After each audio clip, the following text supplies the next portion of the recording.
Adjor, adjor.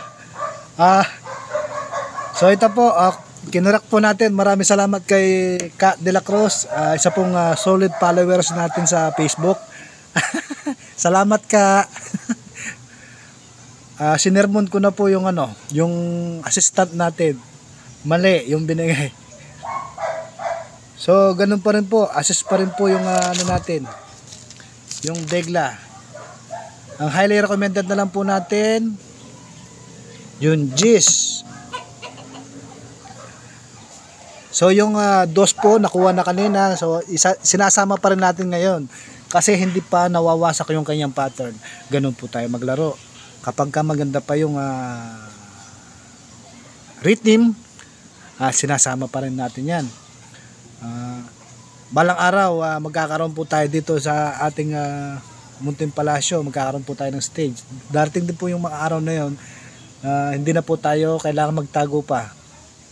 Kasi una sa lahat, hindi po tayo nagbabanggit ng eksaktong numero.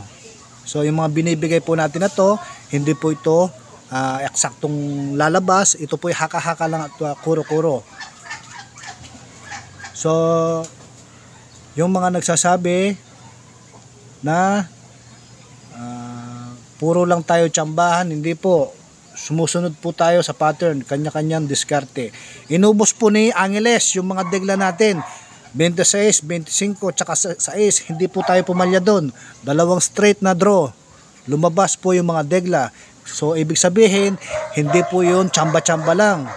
Yung po ay tawag ay diskarte.